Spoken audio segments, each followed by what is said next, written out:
രാജ്യത്തെ സുപ്രധാനപരമായ ഒരു കേസിലെ നിർണായക വിധിയാണ് ഇന്ന് കടന്നു വന്നത്. ഒരു ദേവാലയത്തിൽ ഒരു പിഞ്ചു ബാലികയെ 8 വയസ്സ് മാത്രം പ്രായമുള്ള ഒരു പിഞ്ചു കുട്ടിയെ അതിക്രൂരമായി മൃഗീയമായി ബലാത്സംഗം ചെയ്തു കൊന്ന കാബാലികന്മാരുടെ കേസിലെ വിധിയാണ് ഇന്ന് കടന്നു വന്നത്. ആ വിധിയിലേക്ക് കടന്നു പോകുന്നതിന് മുൻപ് ആ 8 വയസ്സുകാരിയുടെ പിതാവ് പറഞ്ഞ ഒരു കാര്യമുണ്ട്. 2018 ജനുവരി 10 തൻ്റെ മകളെ കാണാതിരുന്ന സമയത്ത് എല്ലാ മുക്കിലും മൂലയിലും ആ പിതാവ് അന്വേഷണം നടത്തി. പക്ഷേ ഒരിക്കലും ആ ദേവാലയത്തിൽ ആ പിതാവ് അന്വേഷണം നടത്തിയില്ല. കാരണം ആ പിതാവിന് ഒരു വിശ്വാസമുണ്ടായിരുന്നു, അവിടെ എൻ്റെ മകൾ എത്തുകയില്ല, എത്തിയാൽ തന്നെ സുരക്ഷിതമായിരുന്നു എന്നുള്ളത് ആ പിതാവിന് ഒരു വിശ്വാസമുണ്ടായിരുന്നു. ആ വിശ്വാസത്തെ പോലും ചോദ്യം ചെയ്തവരാണ് ഈ കാബാലികന്മാർ. നോക്കൂ, ആ കേസിലെ വിധി വന്നു. അതിലെ 1ാം പ്രതിയായിട്ടുള്ള സഞ്ജി റാം, അതുപോലെ തന്നെ പർവേഷ് കുമാർ, അതുപോലെ തന്നെ സ്പെഷ്യൽ പോലീസ് ഓഫീസർ ദീപക് കജൂരിയ, ഈ 3 പേർക്ക് ജീവപര്യന്തമാണ് കോടതി വിധിച്ച ശിക്ഷ. തെളിവുകൾ നശിപ്പിച്ച SI അടങ്ങുന്ന 3 പോലീസ് ഉദ്യോഗസ്ഥർക്ക് 5 വർഷം മാത്രമായിരുന്നു തടവ് ലഭിച്ചത്. ഈ വിധിയിൽ രാജ്യത്തെ ജനങ്ങൾ തൃപ്തരല്ല. ഒരിക്കലും രാജ്യത്തെ ജനങ്ങൾ തൃപ്തരല്ല. അതിന് ഏറ്റവും വലിയ ഉദാഹരണമാണ് വിധി വന്ന സമയത്ത് സോഷ്യൽ മീഡിയയിൽ ഉയർന്നു വന്ന പ്രതിഷേധം.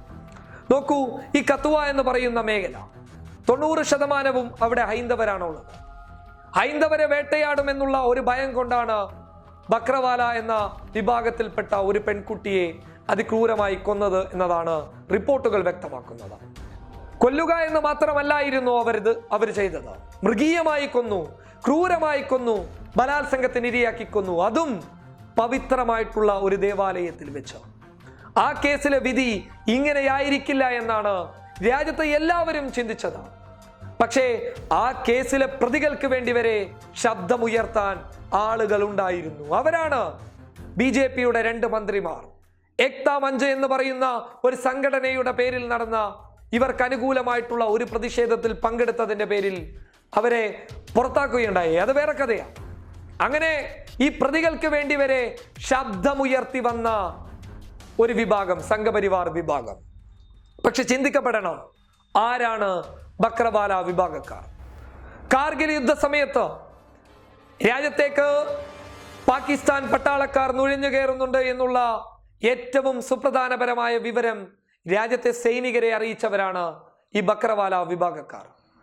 ആ ബക്രവാല വിഭാഗക്കാരിലെ ഒരു പെൺകുട്ടിയാണ് അവർ ഞങ്ങളുടെ മതത്തിനെ അവഹേളിക്കുമെന്ന് വിചാരിച്ച്, ഞങ്ങളെ വേട്ടയാടുമെന്ന് വിചാരിച്ച് ഒരു പിഞ്ചു കുട്ടിയെ കൊലപാതകം ചെയ്ത് അവരെ ഭയപ്പെടുത്തിയത്. എന്തൊരു മൃഗീയ കൊലപാതകമാണ്! പക്ഷേ ആ വിഭാഗക്കാർ ആരായിരുന്നു? ഈ രാജ്യസ്നേഹം പറഞ്ഞു നടക്കുന്ന സംഘപരിവാർ വാദികളെക്കാളും അർഹരായിരുന്നു അവർക്ക് ഈ രാജ്യത്തെക്കുറിച്ച് സംസാരിക്കാൻ, ഈ രാജ്യത്തിന്റെ അഭിമാനത്തെക്കുറിച്ച് പറയാൻ, ഈ രാജ്യത്തിന്റെ എല്ലാ ജനാധിപത്യ സ്രോതസ്സുകളെ കുറിച്ച് പറയാൻ അവർക്കായിരുന്നു അർഹതയുണ്ടായിരുന്നത്. രാജ്യത്തെ വിറ്റ് കാശാക്കിയവരാണ് ഈ വിഭാഗക്കാർ. പക്ഷേ ബക്രവാല വിഭാഗക്കാർ ആരായിരുന്നു എന്നുള്ളത് മനസ്സിലാക്കേണ്ടതുണ്ട്.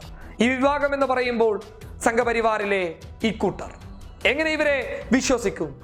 രാജ്യത്തെ ഒരു നിർണായക സംഭവം, രാജ്യം ഇതുവരെ കേൾക്കാത്ത ഒരു സംഭവം, രാജ്യം ഇതുവരെ അറിയാത്ത ഒരു സംഭവം, ആ സംഭവത്തിലെ പ്രതികൾക്ക് ലഭിച്ച ശിക്ഷ എന്നുള്ളത് വളരെ കുറഞ്ഞു പോയി എന്നതാണ് ഞങ്ങളുടെ ഒരു അഭിപ്രായം. News desk public Kerala.